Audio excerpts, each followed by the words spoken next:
In this video, I'll show you how to set up an email reminders to others on Outlook.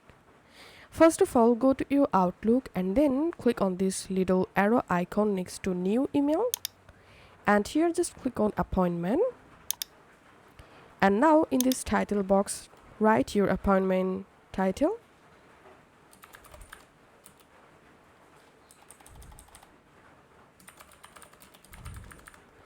And now select here your appointment start time and date and time, and select your appointment end date and time.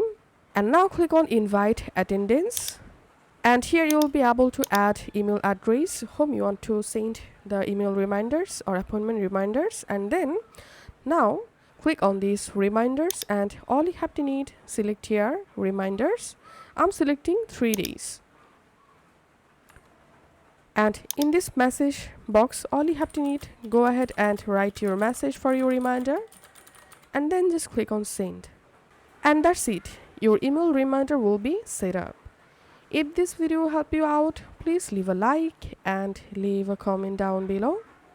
Thank you for watching.